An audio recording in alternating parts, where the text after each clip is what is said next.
Bíblia, em Mateus, capítulo 2. Mateus, capítulo 2.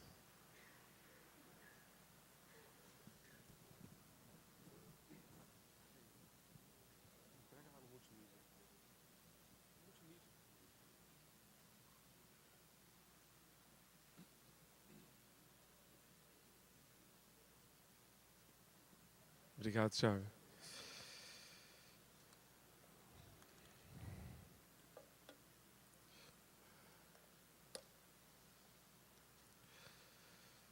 Mateus capítulo 2. Nesta semana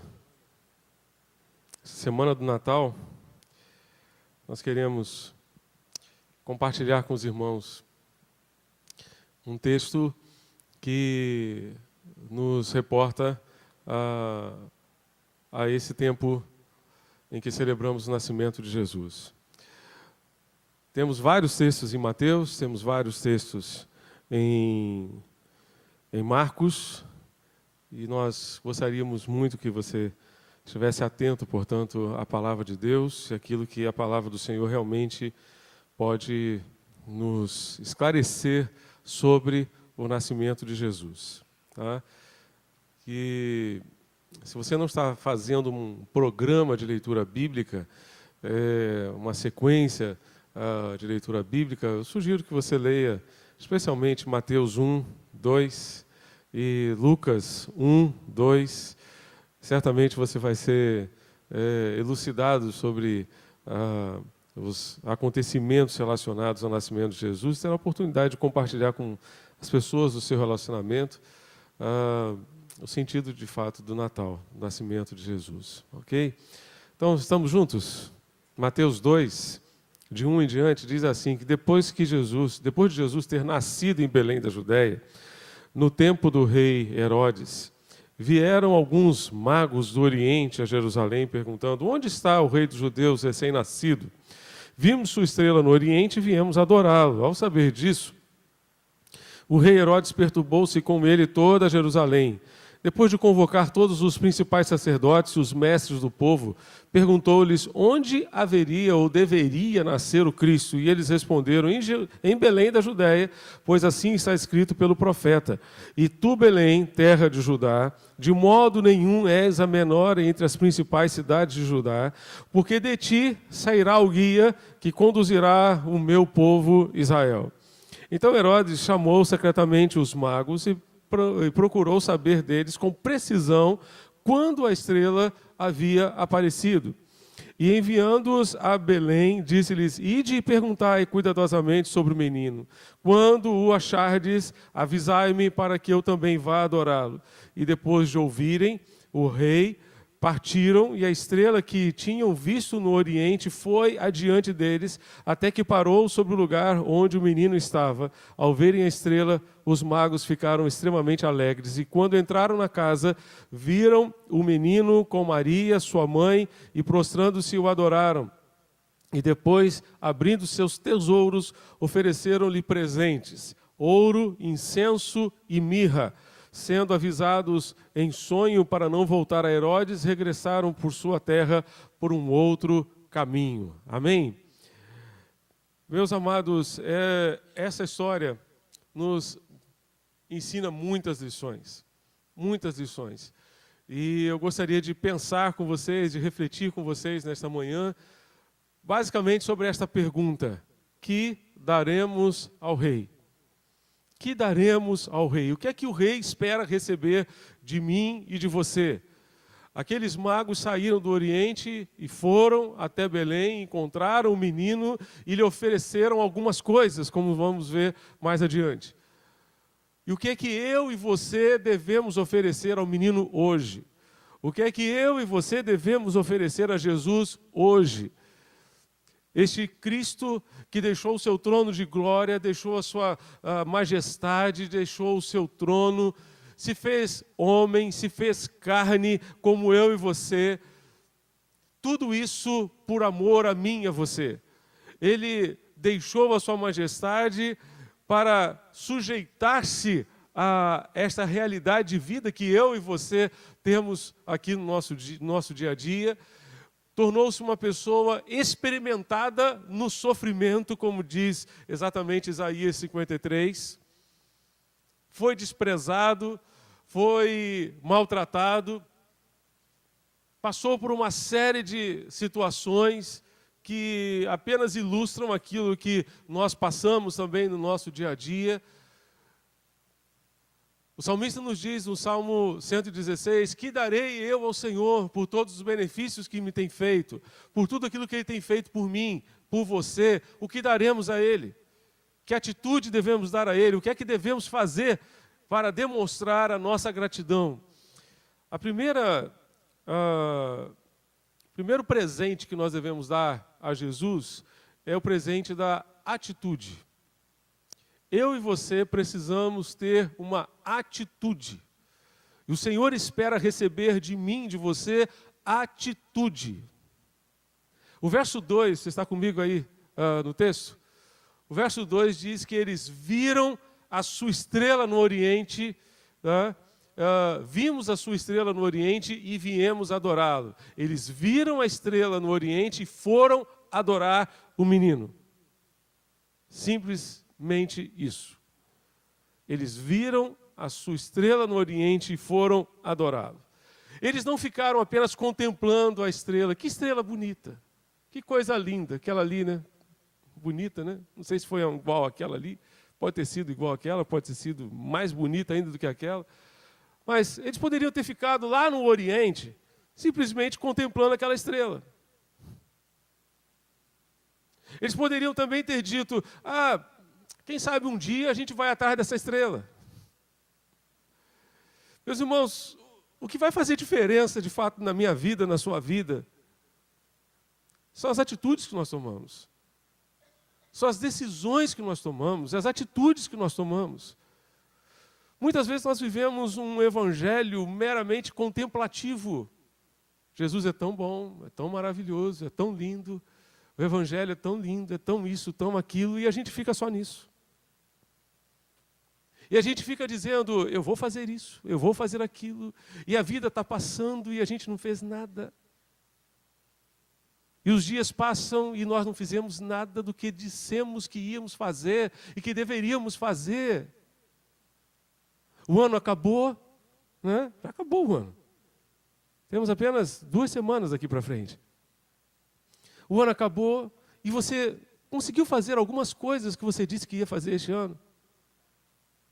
Ou faltou atitude? Ou faltou atitude? Você disse lá no início do ano que você ia ler a Bíblia toda. Amém? Amém?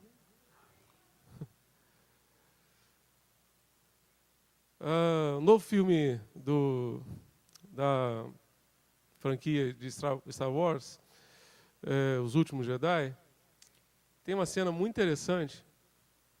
Muito interessante. Eu não vou contar o filme aqui, porque foi lançado essa semana, então você vai ficar com raiva de mim. Né? Mas deixa eu contar uma cena só. Só uma cenazinha pequena. Tá? Você vai conferir lá. Você vai conferir. Tá? É a cena em que aparece um templo que tinha sido construído para preservar, tá, os tesouros, entre aspas, dos Jedi. E então, dentro daquele templo estavam os tesouros. Quais eram os tesouros? Eram os livros que eles guardavam com a história, com isso, com aquilo, com os valores, né, daquilo que para eles era praticamente uma religião, o Jedi. E num belo momento lá, aparece lá o mestre Yoda, e o Luke diz que está indo para o templo, e na hora que o Luke está indo para o templo, o mestre Yoda vai, manda um raio e destrói o templo todinho. Ele vira para ele, mas os livros que estão lá, você leu algum deles? Você leu algum deles? Que diferença fazia aqueles livros para você? Vamos acabar logo com esse negócio. Gente, isso é muito sério. Você leu o que está na sua mão? Ou faltou atitude. Você só ficou contemplando a estrela. Você disse que este ano você seria um crente mais fiel a Deus. Você disse que este ano você ia frequentar a igreja como você deve frequentar, você sabe que deve frequentar e parar de ficar dando desculpa esfarrapada para Deus que você não pode fazer isso, não pode fazer aquilo. Você disse isso lá no início do ano. Você disse que você ia se envolver no ministério, que você ia participar de um pequeno grupo, que você não ia faltar à escola bíblica. Você disse isso e você fez? Vamos largar esse cristianismo contemplativo, meus irmãos, que só contempla a estrela, e não vai em busca do menino. Não vai em busca do menino. Quantas vezes crescemos espiritualmente, mas o nosso crescimento espiritual é por tabela, é por aquilo que os outros estão vivendo e não por aquilo que nós estamos vivendo na presença de Deus. Estamos apenas contemplando aquilo que Deus está fazendo na vida de outros, mas nós mesmos não buscamos, porque falta atitude. Falta atitude. A atitude é que vai levar você a ter a sua experiência com Deus, a sua própria experiência com Deus. Isso me faz lembrar de Davi. Davi, quando se dispôs a lutar contra o gigante Golias, Saul tomou conhecimento da loucura daquele menino, e o que fez? Mandou chamá-lo e disse: você está louco, garoto? Você vai lutar contra aquele gigante, você é inexperiente, ele é um valente de guerra. Ele falou: não, mas o Senhor vai me ajudar.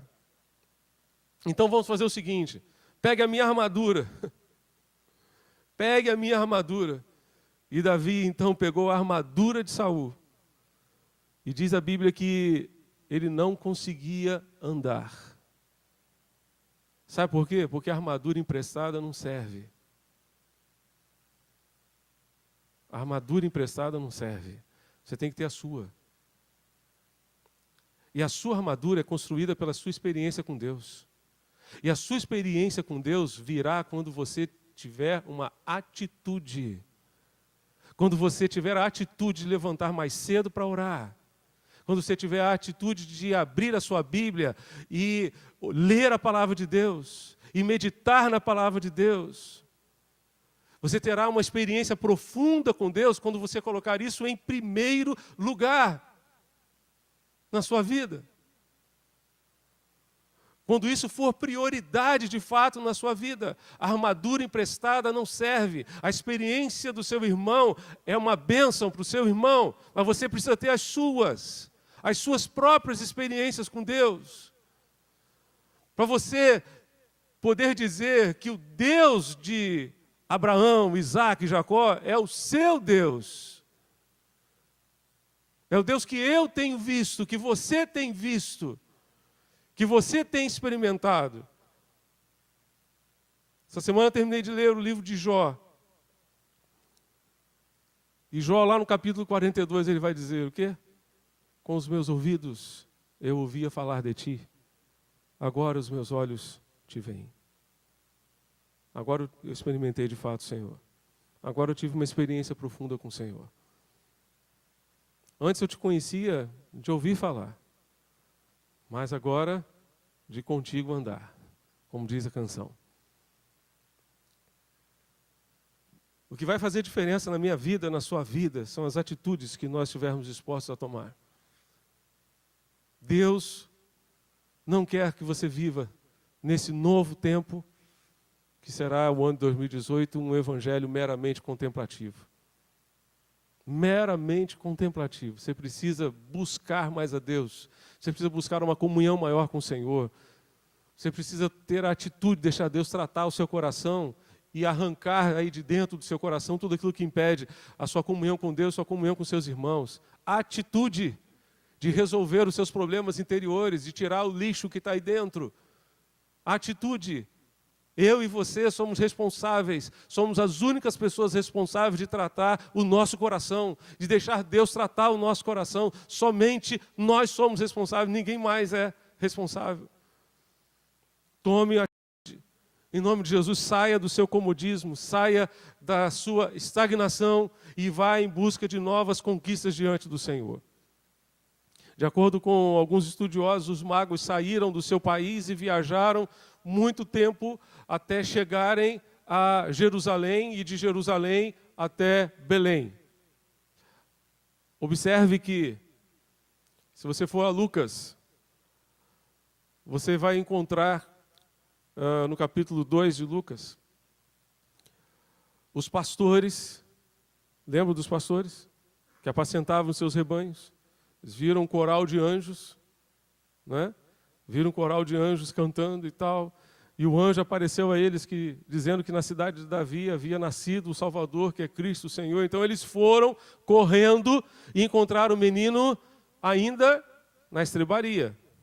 Os magos encontraram o menino aonde, irmãos? Na estrebaria? Numa casa. Já não estava mais na estrebaria.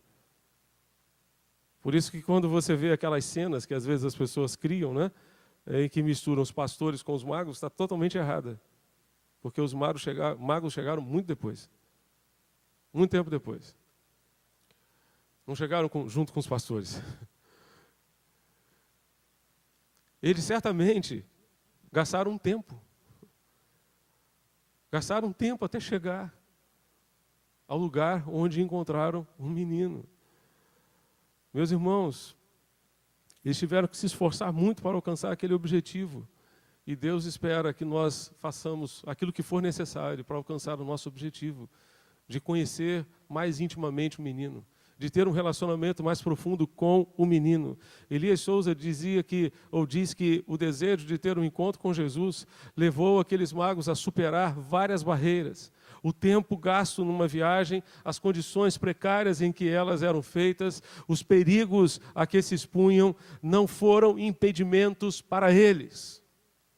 Nada os impediu de alcançar o seu objetivo. Por quê? Porque suas vidas passaram a ser dirigidas pelo desejo de encontrarem o menino, de encontrarem Jesus. E justamente por isso, nós aprendemos que devemos dar ao Senhor mais um presente. O presente da renúncia. O presente da renúncia. Eles abriram mão de qualquer coisa que pudesse impedi-los de alcançar esse objetivo. Eles deixaram tudo para trás e foram em busca do objetivo, que era encontrar o menino, que era adorar o Rei dos Reis. Se você tem como objetivo da sua vida ter mais de Deus na sua vida, ter um relacionamento mais profundo com Deus na sua vida, você vai ter que deixar algumas coisas para trás. Você vai ter que deixar algumas coisas para trás. E eu não sei exatamente o que é que você vai ter que deixar para trás. Talvez alguns pecados de estimação. Pecados de estimação. A gente conhece bem animais de estimação, né? Animais de estimação. Mas às vezes a gente cultiva pecados de estimação. Aquela área da nossa vida que Jesus não pode tocar. Que Deus não pode tocar. E Deus precisa tocar. Precisa tocar. Senão a vida vai passar e nós vamos continuar os mesmos.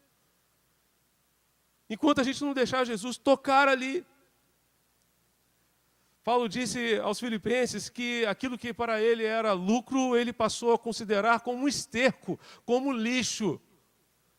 Por causa da sublimidade do conhecimento de Cristo Jesus, porque ele tinha como alvo ter Jesus, conhecer Jesus e experimentar Jesus de uma forma mais profunda na sua vida. A nossa religião não vale nada se não nos custa nada, diz certo autor. A salvação é de graça. Mas seguir Jesus tem um preço, o preço da renúncia, o preço da submissão ao projeto de Deus para a nossa vida. Davi disse a Araúna, havia uma praga em Jerusalém, morreram milhares de pessoas por causa de um erro de Davi. Por ele ter cometido um erro, ele disse: Deus, destrói a minha família, não a família do meu povo, as famílias do meu povo. E o anjo estava com a sua espada levantada sobre a cidade de Jerusalém, pronto para destruí-la. Mas o profeta disse a Davi o seguinte: construa um altar aqui nesse lugar, onde o anjo apareceu. O lugar pertencia a esse homem chamado Araúna. E Davi foi falar com Araúna: Araúna, eu preciso do seu terreno, preciso comprar o seu terreno. Comprar o meu terreno? Que é isso, majestade? Que é isso? Faça o que o senhor quiser no terreno, pode construir o altar que o senhor quiser aqui. Eu falei: não, senhor, eu não vou oferecer a Deus um sacrifício que não me custe nada. Eu não vou oferecer ao meu Deus um sacrifício que não me custe nada. Quanto é que custa o seu terreno? Custa tanto, então está aqui. E eu vou construir, então, agora esse altar. Construiu o altar, ofereceu o sacrifício e a praga acabou.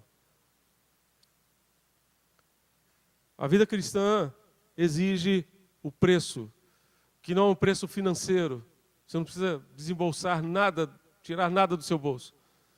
Mas certamente vai custar as suas prioridades, vai custar os seus valores, vai custar as coisas que são mais importantes para você. Jesus disse: se alguém ama pai, mãe, filho, filha, esposo, esposa, mais do que a mim, não é digno de mim, não é digno de ser meu seguidor. Por isso Jesus contou a parábola da grande pérola, da pérola de grande valor, melhor dizendo. O comerciante comerciava muitas pérolas, até o dia em que ele encontrou uma.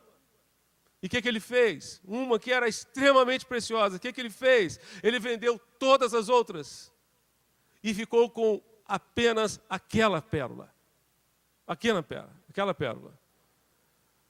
Jesus, o reino de Deus, é este que nos faz renunciar a todas as outras pérolas de menor valor, para ficarmos apenas com Ele, apenas com Jesus. Jesus é esta pérola que nos faz, de fato, renunciar, abrir mão de qualquer coisa que impeça o nosso relacionamento com Deus, que nos impeça de alcançar o nosso objetivo, que é ter mais de Deus, que é ter um relacionamento mais profundo com o Senhor. Em terceiro lugar, o Senhor espera receber de mim e de você o presente da adoração. Os magos, quando chegaram e encontraram o menino, eles se prostraram e o adoraram. Se prostraram e o adoraram. Primeiramente, eles disseram a Herodes: nós vimos a sua estrela no Oriente e viemos adorá-lo. Viemos adorá-lo. Depois, no verso 11, diz o texto que quando viram o menino, prostraram-se e o adoraram. Havia uma intenção muito clara em suas mentes, que era a intenção da adoração.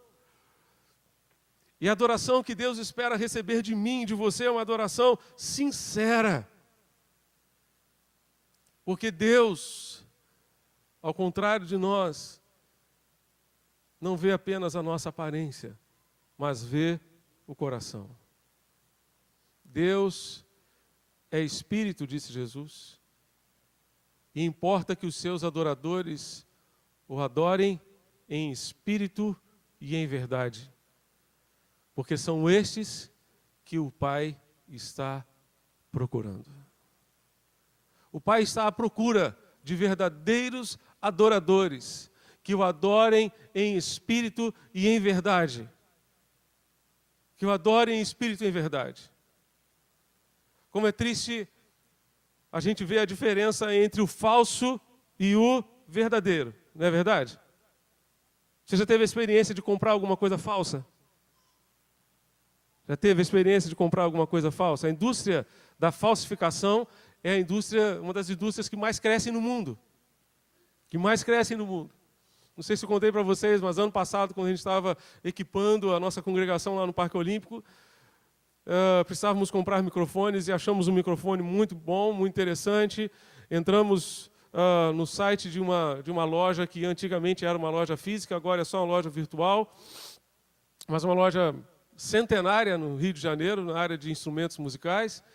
E então reservamos o equipamento, não pagamos, reservamos o equipamento. E então eu fui lá para retirar o equipamento no depósito deles ali na Tijuca. Só que antes disso, um irmão nosso falou: pastor, cuidado, porque existe um microfone igualzinho a esse e falso. Então tem um videozinho aqui no YouTube que o senhor pode ver e procurar identificar se é realmente o que o senhor está querendo comprar ou não. Eu cheguei lá, tinha visto o vídeo, cheguei lá, eu falei: aquele microfone que nós encomendamos e tal, tá bom, está aqui. Eu olhei, era falso. Eu virei para o balconista e ele falei: olha, acho que não é bem esse que a gente quer. Mas como não? Não foi esse que o senhor reservou? Eu falei: mas não é bem esse não. Muito obrigado. Muito obrigado. Eu não entrei em detalhes com ele, mas nitidamente era falso. Depois compramos numa outra loja o verdadeiro.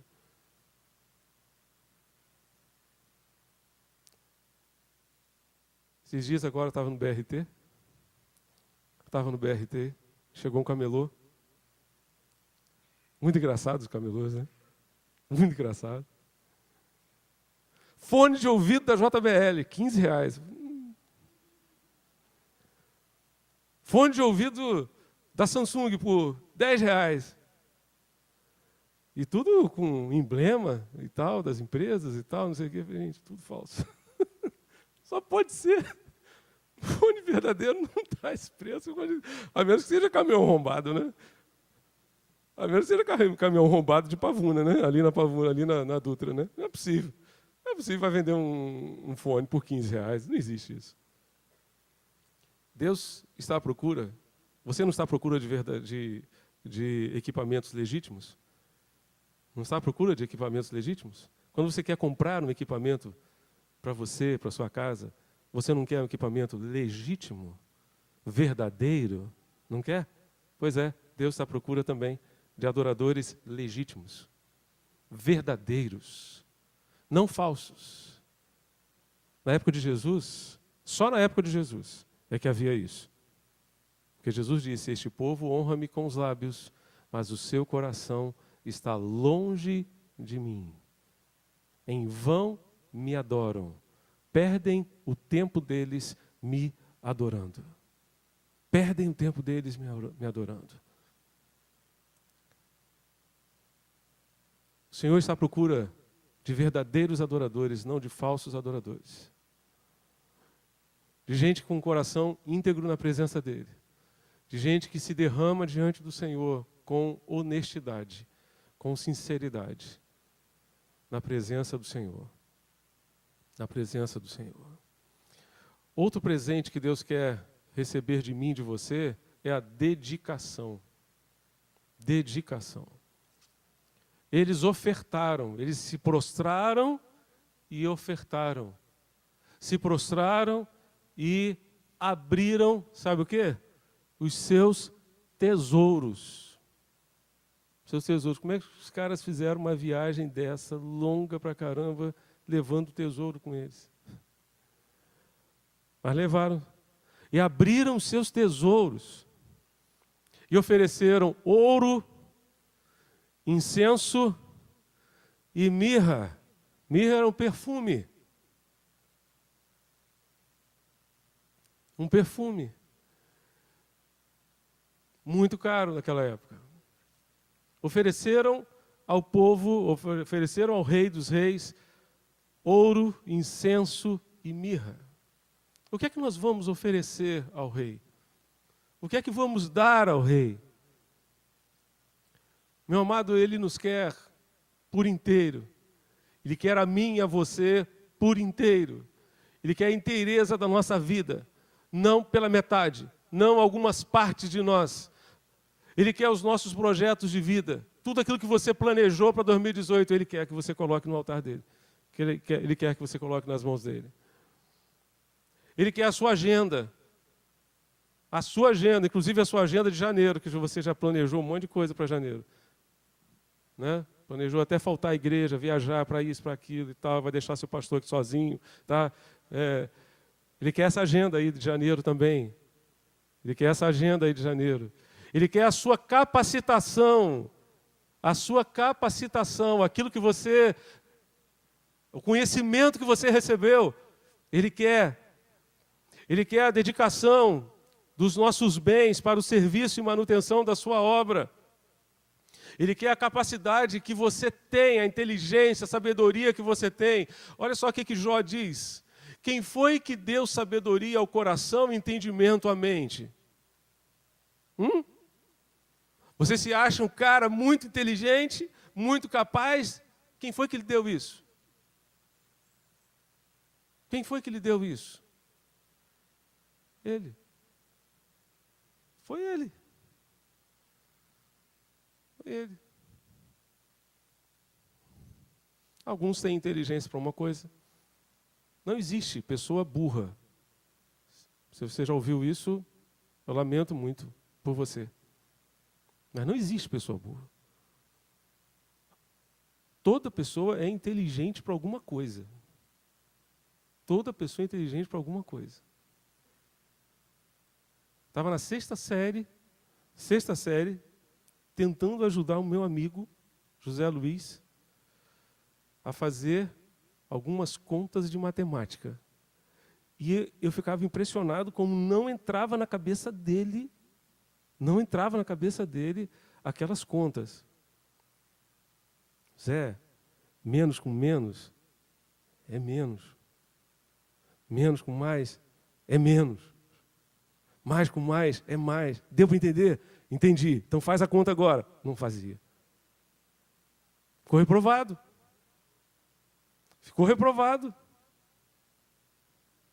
Mas o Zé era um desenhista como ninguém. Como ninguém. Ele tinha uma capacidade na área de artes que era fantástica. Fantástica. E que bom que hoje a educação está entendendo isso. Está entendendo isso. Então, a sabedoria que você tem, seja em que área for, ela é dada por Deus. Foi Deus que lhe deu. Foi Deus que concedeu a você. Deus deu a mim numa área, Deus deu a você em outra área. Amém. Amém. Quando tinha 16 anos de idade, eu fiz um teste vocacional, lá na Marinha. Não tem ninguém na Marinha, mas eu descobri que tinha um teste vocacional lá, de graça e tal. E passei uma semana lá na rua 1º de Março, perto do Arsenal de Marinha, ali perto do 1º Distrito Naval, fazendo lá os testes vocacionais. Aí o resultado deu algo muito interessante para a minha vida. Né? Área numérica bem desenvolvida. Hoje eu sou pastor.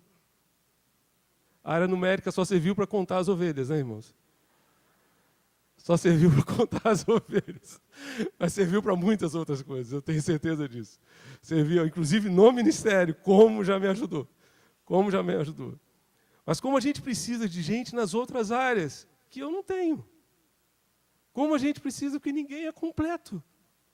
Ninguém é completo.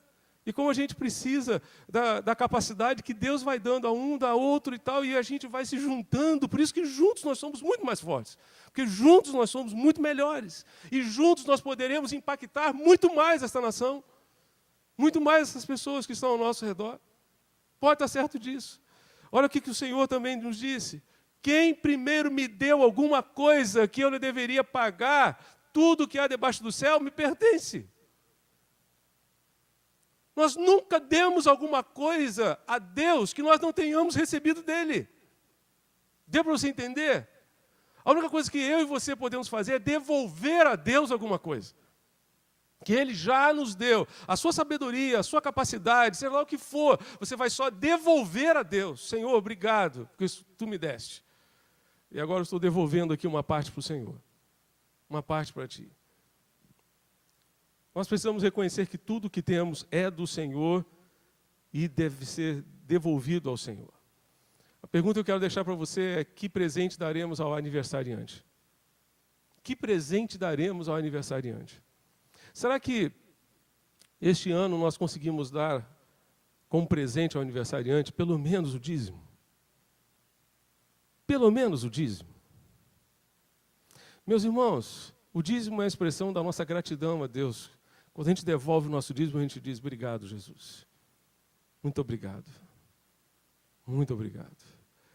O dízimo deve ser entregue voluntariamente. Deus ama quem contribui com alegria. Não por constrangimento. Não de uma maneira forçada. Deus ama quem contribui voluntariamente. Não é? Vamos ler juntos esse verso maravilhoso? Vamos ler? Cada um contribua. Não, nem, pois Deus ama quem contribui com alegria. O dízimo deve ser entregue com fé, porque o dízimo deve ser primícia. Deve ser primícia. Primeiro a gente separa para o Senhor. Mas será que vai faltar? Não, não vai faltar. Primeiro você separa para Deus. Você recebe, a primeira coisa que deve fazer é dizimar. É separar aquilo que é do Senhor. Aquilo que você vai devolver ao Senhor. Porque do Senhor é tudo que entrou na sua conta. 100% do que entrou na sua conta é de Deus. E você vai devolver simplesmente 10% para você dizer, muito obrigado, Jesus. Muito obrigado. O dízimo deve ser, ele sempre vai fortalecer a nossa experiência com Deus. Quantas e quantas pessoas que fizeram prova de Deus, prova do Senhor, e experimentaram Deus de uma forma verdadeira. Meus irmãos, quem honra o Eterno sempre será abençoado. A questão é que você não deve fazer barganha com Deus. Você não deve dar o dízimo para ser abençoado. Você vai dar o dízimo porque você já foi abençoado.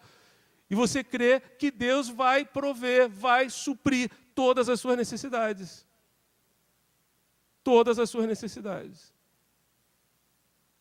Acho que eu contei para vocês uma ocasião, um tempo atrás, que estava conversando com um comerciante da área de móveis, e ele chegou para mim e disse, pois é, rapaz, a gente tem uma outra loja lá na Barra, a loja dele era aqui no Campim, a gente tem uma outra loja lá na Barra e tal, fica lá num shopping de móveis, e olha só que coisa mais absurda, não tem uma loja lá que fecha toda sexta-feira, 2 horas da tarde, só abre sábado, 7 horas da noite? Eu falei, é.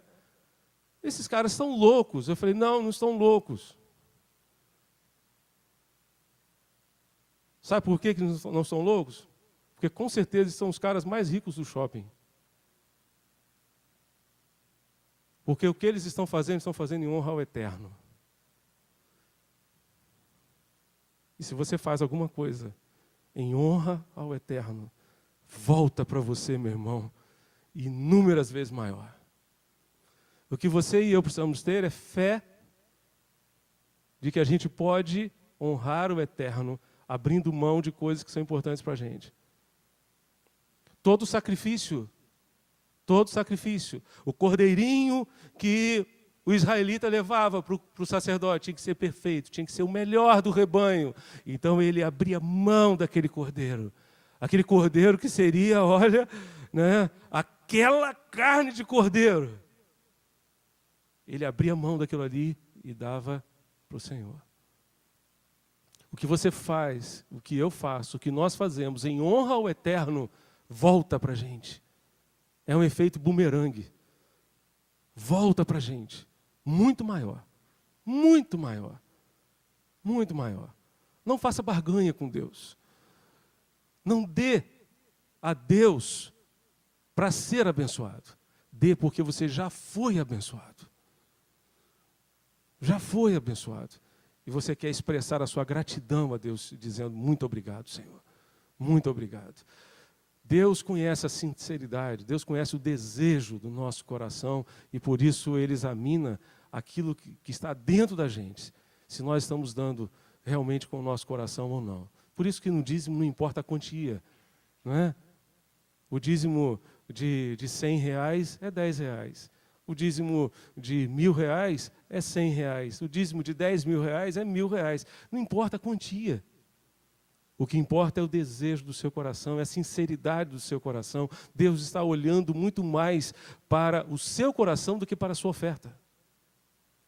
A atitude que você está dando, a atitude com a qual você está ofertando. O dízimo é reflexo da nossa dedicação pessoal a Deus. 2 Coríntios 8, de 1 a 6, Paulo vai dizer que os crentes daquela igreja se deram antes de darem a sua oferta. Eles deram a si mesmos antes de darem a sua oferta. Outro presente que eu quero deixar para vocês, a gente já está terminando aqui, para a gente descer e almoçar com as mensageiras, né? Vamos todos descer e almoçar com as mensageiras, amém, irmãos? Ih, que amém fraco esse, misericórdia. Vamos descer e vamos almoçar com as mensageiras, meus irmãos. Amém, amém. Se você não for almoçar, passe lá e leve a sobremesa para sua casa. Pelo menos a sobremesa. Vai ter uma mesa de sobremesa lá especial. Leve pelo menos a sobremesa. Ok? Deus deseja que você dê atenção aos sinais. A estrela apareceu. A estrela apareceu. E o que é que eles fizeram? Eles deram atenção ao sinal de Deus. Deram atenção ao sinal de Deus. Quantos sinais Deus tem dado a mim e a você? Daquilo que Ele quer que a gente faça. Daquilo que Ele deseja que a gente realize. Quantos sinais Deus tem nos dado?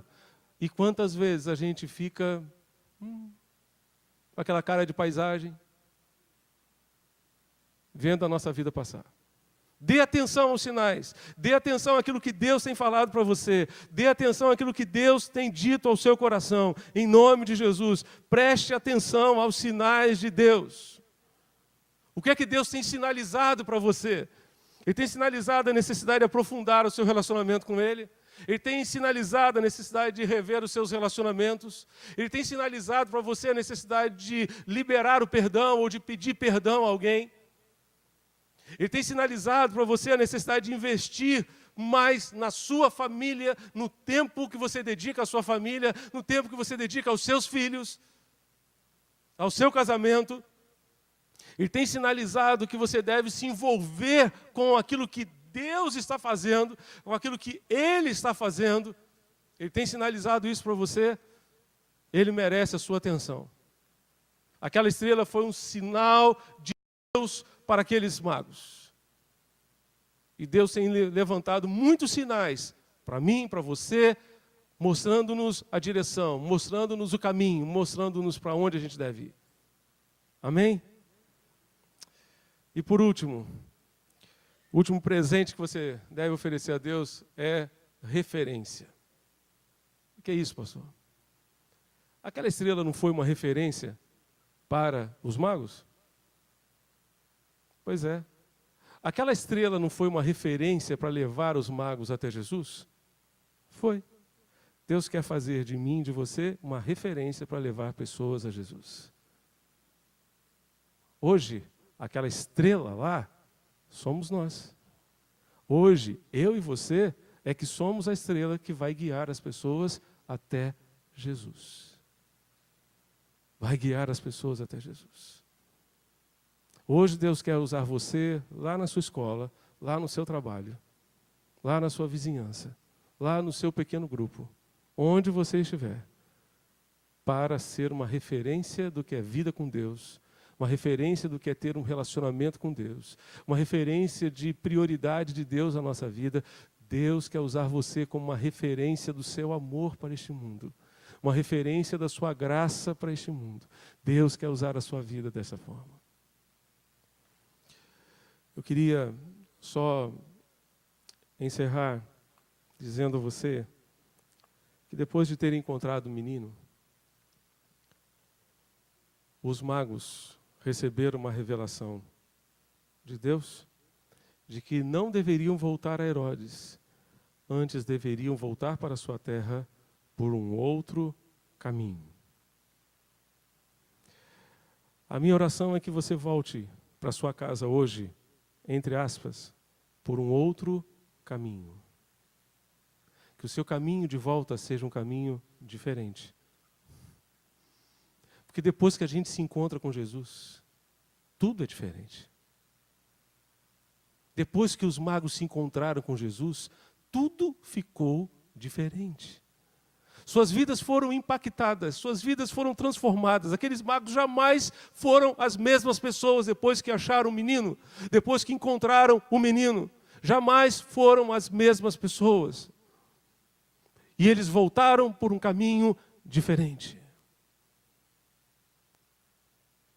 Que o seu caminho de volta para casa seja diferente. Que o ambiente dentro do seu carro hoje, voltando para casa, seja diferente. Que o seu coração volte para casa diferente hoje. Que você reveja as suas prioridades. Que você reveja as atitudes que você deve tomar para que 2018 seja de fato um ano melhor na sua vida. Seja um ano diferente na sua vida. Depois que a gente encontra um menino, tudo é diferente. Feche seus olhos. E responda no fundo da sua alma a essa simples pergunta: que darei ao rei? Que darei ao rei? O que é que eu darei ao rei? Deus espera de você, de mim, atitude. Atitude. Renúncia. Adoração. Dedicação.